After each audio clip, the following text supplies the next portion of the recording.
ಈ ಮಾಸದ ವಿಶೇಷತೆ ಏನೆಂದರೆ ಎಲ್ಲ ಗ್ರಹಗಳು ಹೆಚ್ಚು ಕಡಿಮೆ ಗುರು ಮತ್ತು ಶನಿ ಅಧಿಪತಿಯಾಗಿರುವ ನಕ್ಷತ್ರಗಳಲ್ಲಿ ಸಂಚಾರ ಮಾಡುತ್ತಿದ್ದಾರೆ. ಆದ್ದರಿಂದ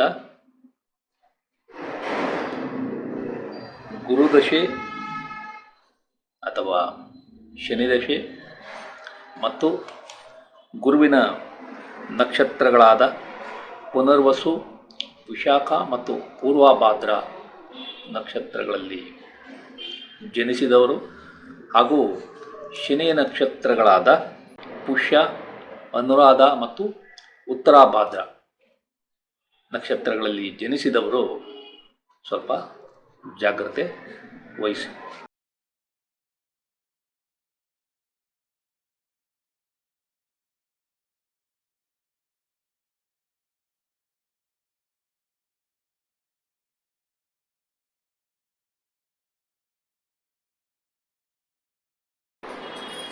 ಆತ್ಮೀಯರೇ, ತಮಗೆಲ್ಲ ಆಸ್ಟ್ರೋ ಸೀಕ್ರೆಟ್ ಬೈ ಶಿವ ಚಾನಲ್ಗೆ ಆತ್ಮೀಯ ಸ್ವಾಗತ. ತಾವು ಪ್ರೀತಿ ಮತ್ತು ವಿಶ್ವಾಸದಿಂದ ನನ್ನ ಚಾನಲನ್ನು ವೀಕ್ಷಣೆ ಮಾಡುತ್ತಿದ್ದೀರಿ. ನಾನು ಜ್ಯೋತಿಷ್ಯದ ಬಗ್ಗೆ ಕಲಿತ ವಿಷಯಗಳನ್ನು ಈ ಚಾನಲ್ ಮುಖಾಂತರ ತಮ್ಮ ಮುಂದೆ ತರುತ್ತಿದ್ದೇನೆ. ಇದರಲ್ಲಿರುವ ವಿಷಯಗಳನ್ನೆಲ್ಲ ತಾವು ಚೆನ್ನಾಗಿ ಅರ್ಥ ಮಾಡಿಕೊಂಡು ಅವುಗಳಿಂದ ಉಪಯೋಗವನ್ನು ಪಡೆದುಕೊಂಡು ಯಶಸ್ವಿಯಾಗಲಿ ಎಂಬುದು ನನ್ನ ನಮ್ರ ವಿನಂತಿ. ಕಳೆದ ಫೆಬ್ರವರಿ ತಿಂಗಳಿನ ಭವಿಷ್ಯವನ್ನು ತಮ್ಮ ಮುಂದೆ ತಂದಾಗ ನಾನು ದಿನಾಂಕ 2, 5, 12, 13 ಮತ್ತು 28 ಈ ದಿನಾಂಕಗಳನ್ನು ಉಲ್ಲೇಖ ಮಾಡಿದ್ದೆ. ಈ ದಿನಾಂಕಗಳಂದು ಅಥವಾ ಈ ದಿನಾಂಕಗಳ ನಂತರ ಹಲವಾರು ವ್ಯಕ್ತಿಗಳ ಜೀವನದಲ್ಲಿ ಬದಲಾವಣೆಗಳು ಕಂಡುಬರಲಿವೆ ಎಂಬುದನ್ನು ನಾನು ತಿಳಿಸಿದ್ದೆ. ಈಗ ಕೆಲವು ವಿಷಯಗಳನ್ನು ಪರಿಶೀಲನೆ ಮಾಡೋಣ. ಜನವರಿ ತಿಂಗಳ 28, 29ರಂದು ವಿಚಿತ್ರವಾದ ಘಟನೆ ಅಂದರೆ ವಿಮಾನ ಮತ್ತು ಹೆಲಿಕಾಪ್ಟರ್ನ ದುರಂತ ಅಮೆರಿಕದ ವಾಷಿಂಗ್ಟನ್ನಲ್ಲಿ, ಅದೇ ರೀತಿ ಪ್ರಯಾಗ್ರಾಜ್ನಲ್ಲಿ ನಡೆಯುತ್ತಿರುವ ಕುಂಭಮೇಳದಲ್ಲಿ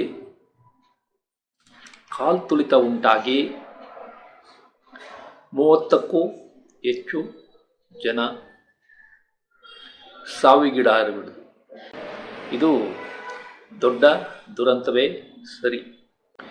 ಈ ದಿನಾಂಕದವರೆಗೂ ಕುಂಭಮೇಳ ಯಶಸ್ವಿಯಾಗಿ ನಡೆಯುತ್ತಿತ್ತು ಎಂಬುದನ್ನು ತಾವು ಅರ್ಥ ಮಾಡಿಕೊಳ್ಳಿ.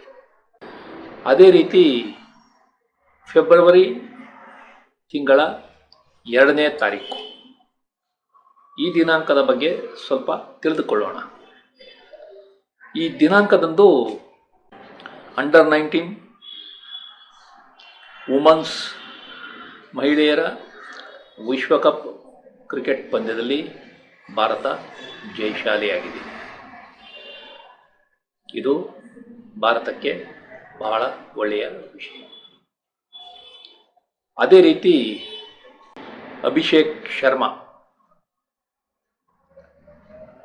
ಉದಯೋನ್ಮುಖ ಕ್ರಿಕೆಟ್ ಆಟಗಾರ ಇಂಗ್ಲೆಂಡ್ ಮೇಲಿನ ಕೊನೆಯ T20 ಕ್ರಿಕೆಟ್ ಪಂದ್ಯದಲ್ಲಿ ಕೇವಲ 37 ಎಸೆತಗಳಲ್ಲಿ ಸೆಂಚುರಿ ಬಾರಿಸಿ ಒಟ್ಟು 54 ಎಸೆತಗಳಲ್ಲಿ 135 ರನ್ಗಳನ್ನು ಗಳಿಸಿದ್ದು ಅಚ್ಚರಿಯೇ ಸರಿ. ಈ ಇನ್ನಿಂಗ್ಸ್ನಲ್ಲಿ 13 ಸಿಕ್ಸರ್ಗಳನ್ನು ಬಾರಿಸಿದ್ದು ಇನ್ನೂ ಒಂದು ಅಚ್ಚರಿ. ಆ ದಿನಾಂಕ ಅಭಿಷೇಕ್ ಶರ್ಮಾ ಬಾಳಿನಲ್ಲಿ ಯಾವ ರೀತಿ ಬದಲಾವಣೆ ತಂದಿತು ಎಂಬುದನ್ನು ತಾವು ಅರ್ಥ ಮಾಡಿಕೊಳ್ಳಿ.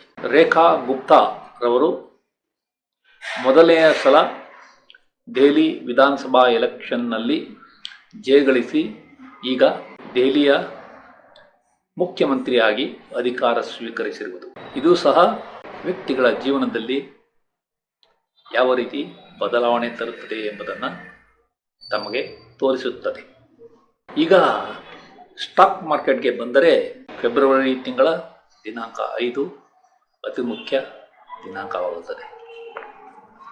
ಈ ದಿನಾಂಕದಂದು 23,807 ಅಂಕಕ್ಕೆ ತಲುಪಿದ್ದ ನಿಫ್ಟಿ ದಿನದಿಂದ ದಿನಕ್ಕೆ ಇಳಿಕೆಯಾಗುತ್ತಿದ್ದು ದಿನಾಂಕ 20ರಂದು 22,914 ಅಂಕಕ್ಕೆ ಮುಕ್ತಾಯವಾಗಿದೆ. ಅಂದರೆ ಫೆಬ್ರವರಿ 5ನೇ ತಾರೀಕಿನಿಂದ 20ನೇ ತಾರೀಕಿನವರೆಗೆ ಒಟ್ಟು 890 ಅಂಕಗಳ ಕುಸಿತ ಕಂಡಿದೆ. ಈ ದಿನಾಂಕದ ಮಹಿಮೆ ಇದರಲ್ಲೇ ಅರ್ಥವಾಗುತ್ತದೆ.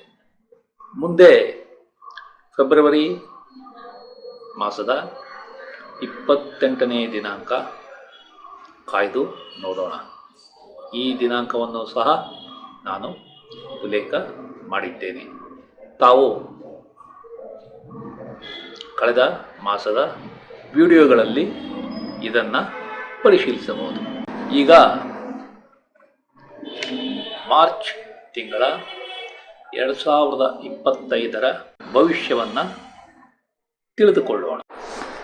ಈ ಮಾಸದಲ್ಲಿ ಬದಲಾವಣೆ ತರುವ ದಿನಾಂಕಗಳು 2, 4, 5, 15, 18, 19 ಮತ್ತು 29 ಈ ದಿನಾಂಕಗಳನ್ನು ಒಂದೆಡೆ ಬರೆದಿಟ್ಟುಕೊಳ್ಳಿ. ಈ ಮಾಸದ ವಿಶೇಷತೆ ಏನೆಂದರೆ ಎಲ್ಲ ಗ್ರಹಗಳು ಹೆಚ್ಚು ಕಡಿಮೆ ಗುರು ಮತ್ತು ಶನಿ ಅಧಿಪತಿಯಾಗಿರುವ ನಕ್ಷತ್ರಗಳಲ್ಲಿ ಸಂಚಾರ ಮಾಡುತ್ತಿದ್ದಾರೆ. ಆದ್ದರಿಂದ ಗುರುದಶೆ ಅಥವಾ ಶನಿದಶೆ ಮತ್ತು ಗುರುವಿನ ನಕ್ಷತ್ರಗಳಾದ ಪುನರ್ವಸು, ವಿಶಾಖ ಮತ್ತು ಪೂರ್ವಭಾದ್ರ ನಕ್ಷತ್ರಗಳಲ್ಲಿ ಜನಿಸಿದವರು ಹಾಗೂ ಶನಿಯ ನಕ್ಷತ್ರಗಳಾದ ಪುಷ್ಯ, ಅನುರಾಧ ಮತ್ತು ಉತ್ತರಾಭಾದ್ರ ನಕ್ಷತ್ರಗಳಲ್ಲಿ ಜನಿಸಿದವರು ಸ್ವಲ್ಪ ಜಾಗ್ರತೆ ವಹಿಸಿ. ಈ ಮಾಸದಲ್ಲಿ ಶುಕ್ರ ಗ್ರಹ ದಿನಾಂಕ 3 ಮಾರ್ಚ್ 2025ರಂದು ವಕ್ರಿಯಾಗಲಿದೆ. ಇದು ಏಪ್ರಿಲ್ ತಿಂಗಳ 14ರಂದು ಕೊನೆಗೊಳ್ಳಲಿದೆ. ಅದೇ ರೀತಿ ಬುಧ ಗ್ರಹ 16 ಮಾರ್ಚ್ 2025ರಂದು ವಕ್ರಿಯಾಗಲಿದೆ. ಇದು ಏಪ್ರಿಲ್ ತಿಂಗಳ 8ನೇ ತಾರೀಕು ಮುಕ್ತಾಯಗೊಳ್ಳಿದೆ. ಇದನ್ನು ತಾವು ಅರ್ಥ ಮಾಡಿಕೊಳ್ಳಿ.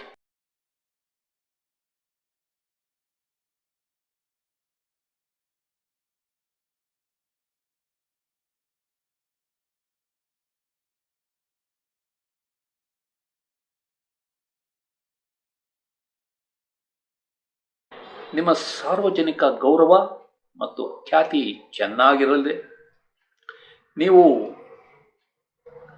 ರಾಜಕೀಯದಲ್ಲಿದ್ದರೆ ಈ ಅವಧಿಯಲ್ಲಿ ಉತ್ತಮ ಯಶಸ್ಸನ್ನು ಕಾಣುತ್ತೀರಿ. ನಿಮ್ಮ ವೃತ್ತಿಯಲ್ಲಿ ಬಡ್ತಿ ಅಥವಾ ನೇಮಕಾತಿ ಸಾಧ್ಯತೆ ಇದೆ. ನೀವು ಈ ಅವಧಿಯಲ್ಲಿ ವರ್ಗಾವಣೆಗಾಗಿ ಯತ್ನಿಸಿದರೆ ಅದರಲ್ಲಿ ಯಶಸ್ಸನ್ನು ಕಾಣುತ್ತೀರಿ. ನೀವು ಸಾಲ ಮತ್ತು ವ್ಯಾಜ್ಯಗಳಿಂದ ಮುಕ್ತಿಯನ್ನು ಹೊಂದುತ್ತೀರಿ. ನಿಮ್ಮ ಮಕ್ಕಳಿಗೆ ಅನಾರೋಗ್ಯ ಸಮಸ್ಯೆ ಕಂಡುಬರಬಹುದು, ಜಾಗ್ರತೆ ಇರಲಿ. ನಿಮ್ಮ ಸಂಗಾತಿಯ ಜೊತೆ ಕಿರಿಕಿರಿ ಜಾಸ್ತಿಯಾಗಿ ಅದು ವಿಚ್ಛೇದನ ಹಂತಕ್ಕೆ ಹೋಗುವ ಸಂಭವ ಇರುವುದರಿಂದ ಹುಷಾರಾಗಿರಿ.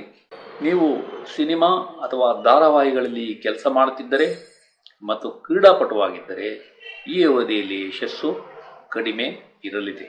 ನಿಮ್ಮ ಹಣಕಾಸು ಮತ್ತು ಸಂಪತ್ತು ಈ ಅವಧಿಯಲ್ಲಿ ಹೆಚ್ಚಾಗುವುದಿಲ್ಲ. ನಿಮ್ಮ ಕುಟುಂಬದಲ್ಲಿ ಮಕ್ಕಳ ಜನನ ಅಥವಾ ಮದುವೆಯಿಂದ ಸದಸ್ಯರ ಸೇರ್ಪಡೆ ಆಗುವುದಿಲ್ಲ. ನಿಮ್ಮ ಸ್ಟಾಕ್ ಮತ್ತು ಷೇರು ವ್ಯವಹಾರ ನಷ್ಟ ಹೊಂದುವ ಸಂಭವ ಇದೆ. ಹುಷಾರಾಗಿರಿ. ನಿಮ್ಮ ಮನೆ ಬದಲಾವಣೆ ಪ್ರಯತ್ನ ಅಥವಾ ಮನೆ ಮಾರಾಟದ ಪ್ರಯತ್ನ ಈ ಅವಧಿಯಲ್ಲಿ ಸಾಧ್ಯವಿಲ್ಲ. ನಿಮ್ಮ ಕೆಲಸ ಮಾಡುವ ಹುಮ್ಮಸ್ಸು ಕಡಿಮೆ ಇರಲಿದೆ. ನಿಮ್ಮ ಬುದ್ಧಿಮತ್ತೆ ಮಂಕಾಗಿ ಓದುವ ಹಂಬಲ ಕೂಡ ಕಡಿಮೆ ಆಗಲಿದೆ. ನಿಮ್ಮ ತಂದೆಯ ಆರೋಗ್ಯ ಸಮಸ್ಯೆ ಸುಧಾರಣೆ ನಿಧಾನವಾಗಲಿದೆ. ನಿಮ್ಮ ಸಂಗಾತಿ ಅಥವಾ ಪಾಲುದಾರರಿಗೆ ಅಪಾಯವಿದೆ, ಎಚ್ಚರ ಇರಲಿ. ನಿಮ್ಮ ಮನೆಯಲ್ಲಿ ಅಶಾಂತಿಯ ವಾತಾವರಣ ಕಂಡುಬರಲಿದೆ. ನೀವು ವಾಹನ, ಜಮೀನು ಅಥವಾ ತೋಟ ಖರೀದಿಗಾಗಿ ಯತ್ನಿಸಿದರೆ ಈ ಅವಧಿಯಲ್ಲಿ ಯಶಸ್ಸು ಸಿಗುವುದಿಲ್ಲ. ನಿಮ್ಮ ಮಕ್ಕಳ ಸ್ಕೂಲ್ ವಿದ್ಯಾಭ್ಯಾಸದಲ್ಲಿ ಯಶಸ್ಸು ಕಷ್ಟಕರವಾಗಲಿದೆ.